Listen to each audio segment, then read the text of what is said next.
Selamat siang Tribuners, jumpa lagi bersama dengan saya Mutiara dalam tayangan berita selebritis di Tribun Lampung.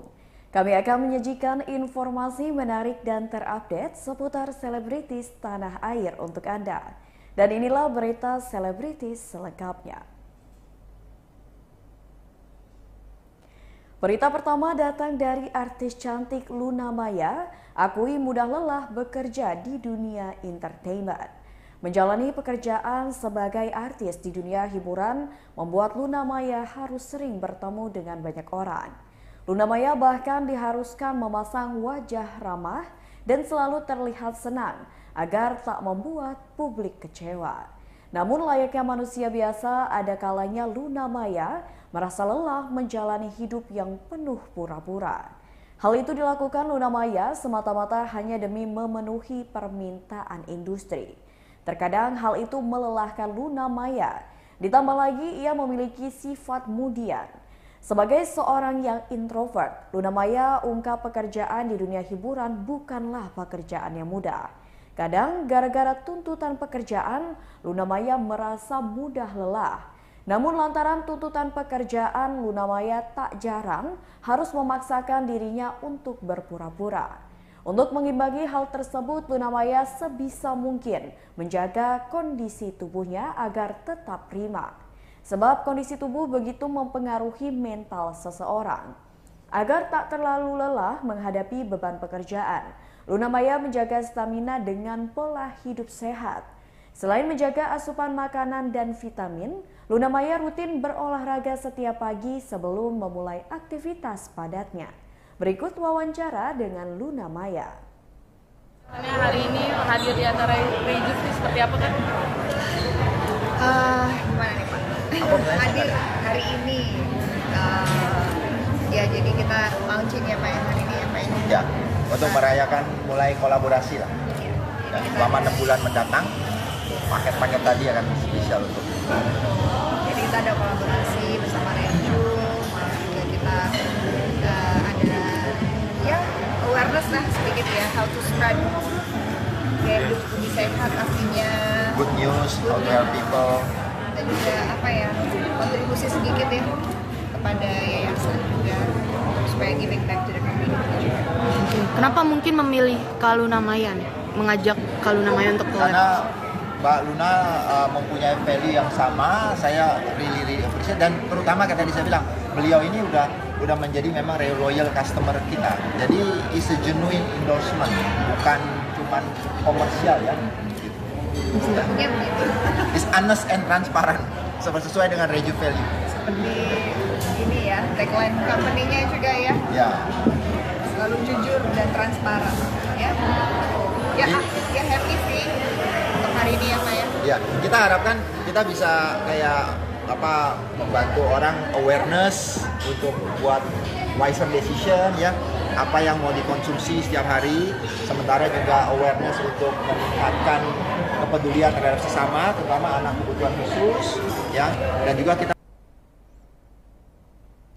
Berita selanjutnya, dilaporkan ke polisi, Nikita Mirzani akui tak kenal kekasih Nindi Ayunda. Artis Nikita Mirzani dilaporkan kekasih Nindi Ayunda, yakni Dito, atas dugaan kasus pencemaran nama baik melalui media elektronik.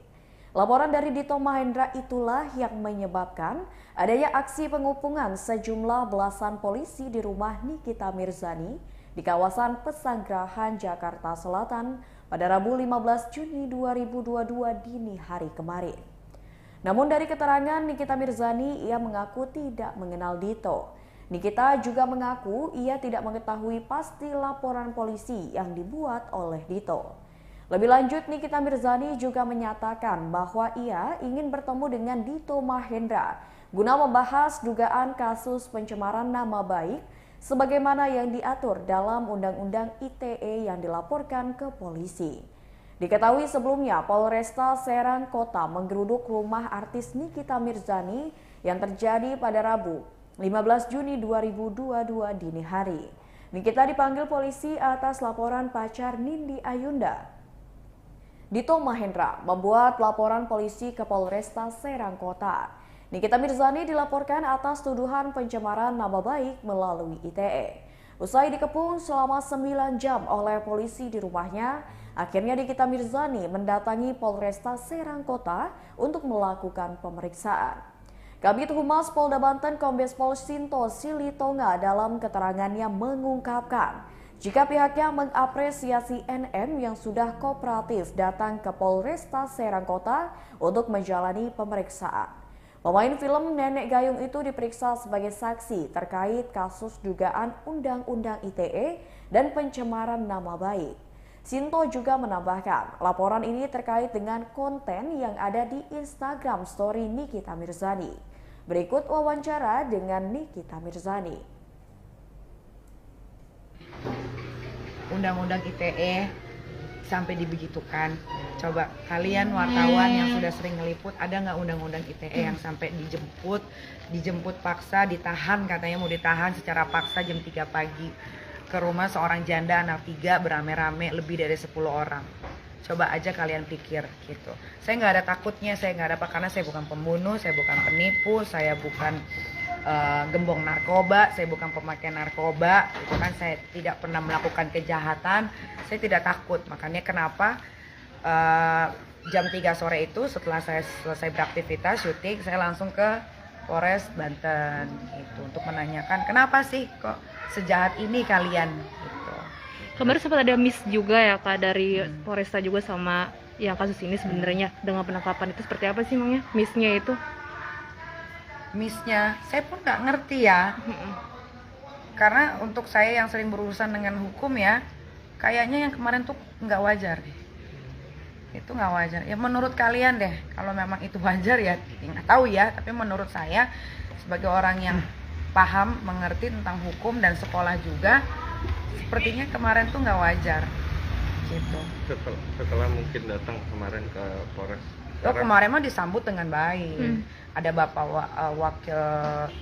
ada bapak Kapolresnya, ada wakil Kapolresnya, semuanya ada, disambut dengan baik, ngobrol juga kita baik-baik semua gitu.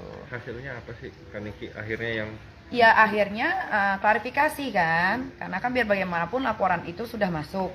Ya saya sebagai yang terlapor, saya menjelaskan bahwa bukan begini, ini tidak benar segala macam, ini itu segala, saya bisa mempertanggungjawabkan apa segala macam gitu aja. emang dilaporin apa sih Kaniki? Undang-undang ITE, undang-undang ITE bukannya dari Bapak Kapolri harus ada mediasi ya, bukan ada langsung penangkapan, bener nggak? Itu bisa di Google ya, ini bukan karangan.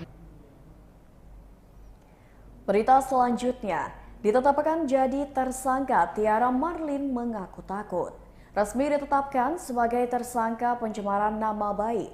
Tiara Marlin ketakutan. Walau demikian, Haji Faisal tak akan memberi ampun Tiara Marlin yang telah mencemarkan nama baik anak, menantu, serta cucunya. Seperti diketahui, Tiara Marlin dilaporkan oleh Haji Faisal atas tudingan pencemaran nama baik.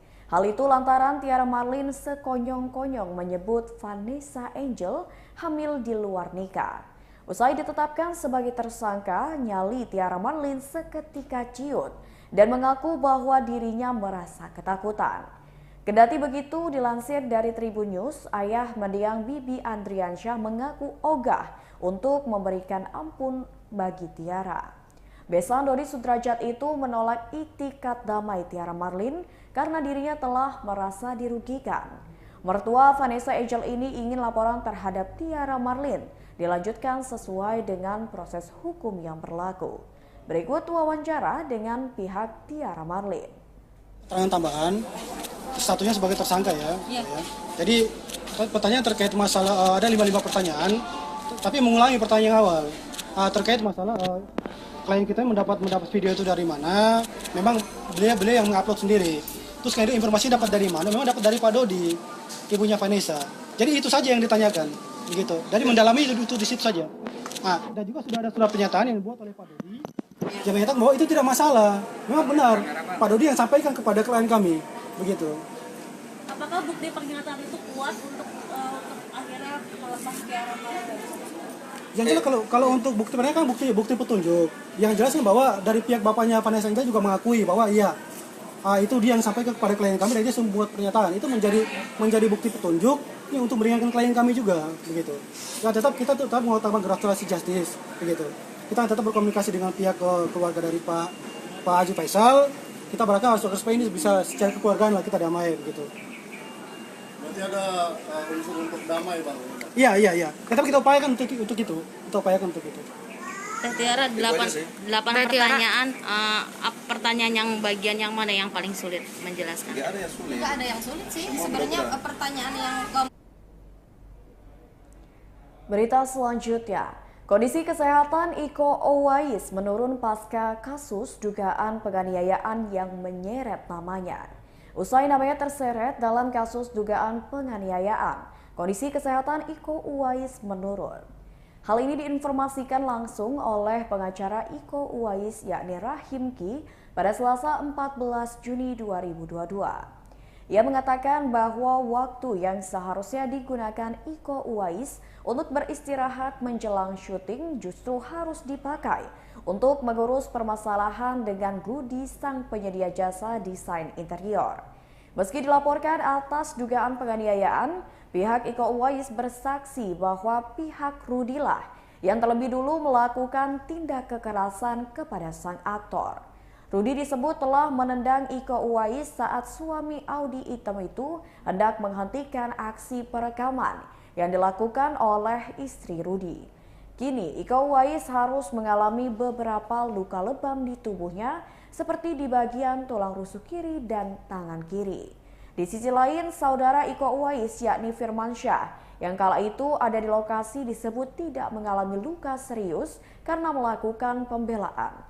Iko Uwais yang dijadwalkan hadir di Polres Metro Bekasi pada Selasa 14 Juni 2022 pagi pun mangkir. Ia batal hadir dengan alasan memiliki jadwal kegiatan yang tidak bisa diundur. Nantinya pemeriksaan untuk Iko akan disesuaikan kemudian hari saat yang bersangkutan memiliki waktu luang atau kosong.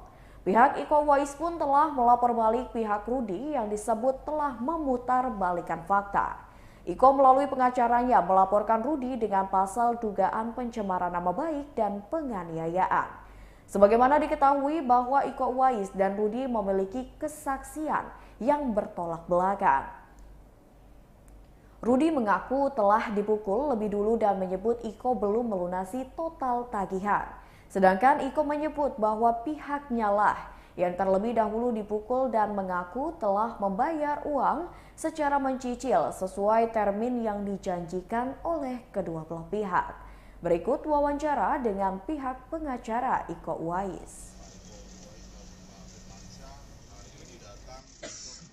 Memberikan surat permohonan penundaan pemeriksaan karena alasan klien kami sedang padat-padatnya aktivitas agenda, lalu kemudian insiden itu menyita banyak waktu istirahatnya, maka yang bersangkutan kuasa kami ingin beristirahat dan karena dia kelelahan. akan ditunda sampai kapan Bang? Dia schedule kapan Bang? Kami memohon untuk dapat diagendakan pemeriksaan yakni pada tanggal 20 Juni 2022. Bang, laporan lagi Bang. Mungkin kalau soal laporan itu seperti yang sudah dirilis oleh rekan kami ya, sudah dilakukan di Polda Metro Jaya. Tadi malam kebetulan juga kami mendampingi yang bersangkutan dalam melakukan laporan pidana itu terkait dengan pasal 310 dan 311 mengenai pencemaran nama baik dan juga mengenai 351 KUHP yakni tentang penganiayaan. Bang, kasus penganiayaan ini dari pihak Iko seperti apa sih Bang? Jadi begini, kalau untuk kronologisnya pun sepertinya kurang lebih sama seperti yang dirilis kemarin, bahwa kami melihat pelapor berinisial R itu memotong sepenggal-penggal cerita dan memanipulasi fakta sehingga seolah-olah klien kami ini diminta tagihan, tidak bayar, lalu kemudian dikeroyok. Sekarang secara logika saja, jangankan dikeroyok, satu orang Iko Uwais memukul itu orang, logikanya bisa nggak dia bangun lagi? Nah, jadi inilah yang menurut kami ceritanya dipotong-potong, dipelintir, padahal dia yang tendang duluan. Iko Uwais melakukan refleksnya karena kakaknya terancam, kepalanya mau dihantam oleh tutup tempat sampah. Seperti itu kira-kira ya. Bang, kejadian tersebut kapan sih Bang? Tanggal 11 Juni 2021 malam minggu, hari Sabtu malam minggu. Bang, ini karena awal baru Mas ya? Kenapa? Iya, sudah visum di rumah sakit Polri Kramat Jati. Hasilnya apa Bang? Kasus pengeroyokan ini berdampak pada pekerjaannya dia nggak sih Bang? Bukan kepada pekerjaan, namun Berita selanjutnya datang dari artis cantik Titi Kamal, kini memiliki hobi memasak. Sejak pandemi COVID-19 melanda, artis Titi Kamal memiliki hobi masak. Hal itu dapat diketahui dari konten-kontennya di YouTube pribadinya. Selain menambah kemampuan memasaknya, hal tersebut sekaligus menjadi quality time bersama dengan keluarga. Terlebih saat pandemi COVID-19, jadwal syuting Titi Kamal lebih berkurang dari sebelumnya. Dari seluruh masakan yang dibuatnya, Titi Kamal mengatakan wajib untuk mengkonsumsi keju dan menyajikannya di makanannya. Sebab menurutnya keju memiliki manfaat yang tinggi dan juga bisa dikreasikan di berbagai makanan. Lebih lanjut, Titi Kamal memilih keju produksi salah satu brand terkenal, yakni Diketahui keju adalah salah satu jenis produk olahan susu yang bernutrisi dan sangat bermanfaat bagi tubuh. Selain sebagai salah satu sumber nutrisi, keju juga berperan untuk memberikan cita rasa lebih lezat dan spesial untuk makanan. Tidak heran jika keju menjadi salah satu bahan makanan favorit untuk dipadu-padankan dengan berbagai jenis makanan olahan berbagai kalangan masyarakat. Berikut wawancara dengan Titi Kamal. Donat, terus begitu bolu, terus begitu pasta, carbonara, terus sama sesimpel kadang-kadang kalau kayak pagi sarapan kreasi roti juga, itu juga bisa roti pakai keju gitu. Jadi emang banyak sih yang aku bisa kreasikan gitu dengan crunchy cheddar royal ini, karena emang enak banget dan bergizi. Begitu rasa milky-nya tuh benar-benar berasa banget. Dan kadang-kadang kalau aku lagi bikin konten YouTube yang kayak bolu gitu tuh dia kayak bisa gondrong gitu loh, kejunya bisa panjang gitu tanpa harus patah-patah atau putus-putus gitu. Jadi emang bagus sih, jadi aku bisa berkreasi dan secara tampilan kan juga jadi cantik ya, jadi bagus gitu secara tampilannya. Pas sudah nikah, sebelum nikah masih belum terlalu gitu, jadi sesudah nikah kayaknya memang harus bisa mengimbangi suami, karena kan suami tuh dia kebetulan waktu kita lagi masih pacaran tuh dia kuliah di luar negeri, mau nggak mau dia harus berkreasi, masak sendiri segala macam, jadi dia lebih jago duluan nih masaknya. Nah setelah menikah kayaknya aku tertantang nih, aku juga harus bisa, jadi ya berawal dari situ sih, jadi kayak sama-sama harus bisa berkreasi juga masak gitu. Pernah gagal nggak sih kita masak? Kalau gagal ya pasti ada ininya sih, cuma aku kayak misalnya bikin donat kan kadang nggak apa sih istilahnya itu ngambang gitu kan, tapi aku terus berkreasi aja gitu, terus bikin terus gitu. Nah tapi yang aku senengin lagi justru itu, aku sebagai ibu jadi tertantang untuk. Baiklah Tribuners, itulah berita selebritis bersama dengan saya Mutiara. Jangan lupa untuk terus saksikan YouTube Tribun Lampung News Video, Facebook Tribun Lampung, Instagram @tribunlampung, dan TikTok @tribunlampung untuk informasi terupdate lainnya. Selamat siang dan sampai jumpa.